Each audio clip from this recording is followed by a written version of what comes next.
નમસ્કાર દર્શક મિત્રો, હું છું રૂપલ લુણીચિયા. સંપૂર્ણ ન્યૂઝમાં આપનું સ્વાગત છે. વડગામ તાલુકાના તેનીવાડા હાઈવે પર આવેલી સહયોગ હોટલ ખાતે તેનીવાડા ગામના વતની પ્રજાપતિ રમેશભાઈ ભગવાનભાઈ, જેઓ તેમના મિત્ર સાથે સહયોગ હોટલ પર ચા પીવા ગયેલા ત્યારે તેમની બહાર ગાડી પડેલી હોય, જેથી હોટલ સંચાલક અકબરભાઈ દ્વારા હોટલની અંદર આવી ગાડી હટાવો, જેથી રમેશભાઈ દ્વારા કહેલ કે શું અમે ગ્રાહક નથી તેવું પૂછતા હોટલ માલિક ગુસ્સે થઈને ગ્રાહક જોડે બીભત્સ વર્તન કરી ખુલ્લેઆમ બોલાચાલી કરી ગ્રાહકનું માનભંગ કર્યું હતું અને ગ્રાહકે આ બાબતે વિરોધ કરતા હોટલ સંચાલક દ્વારા હોટલ પર આવ્યા છો તો જાનથી મારી નાખીશ તેવી જાસા ધમકી આપી હતી, જેને લઈ ગ્રાહક દ્વારા છાપી પોલીસ મથકે લેખિત ફરિયાદ કરાઈ હતી. નિયમો મુજબ રેસ્ટોરન્ટ અને હોટલ બંનેના લાયસન્સ અલગ અલગ હોય છે.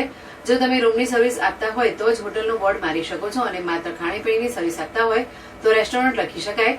હોટલ સહયોગ પર રૂમ સર્વિસ ન મળતી હોવા છતાં હોટલનું બોર્ડ લખી તંત્રની આંખોમાં ધૂળ નાખી મસ્ત મોટી મલાઈ ખાતા હોવાની લોકચર્ચાએ જોર પકડ્યું છે.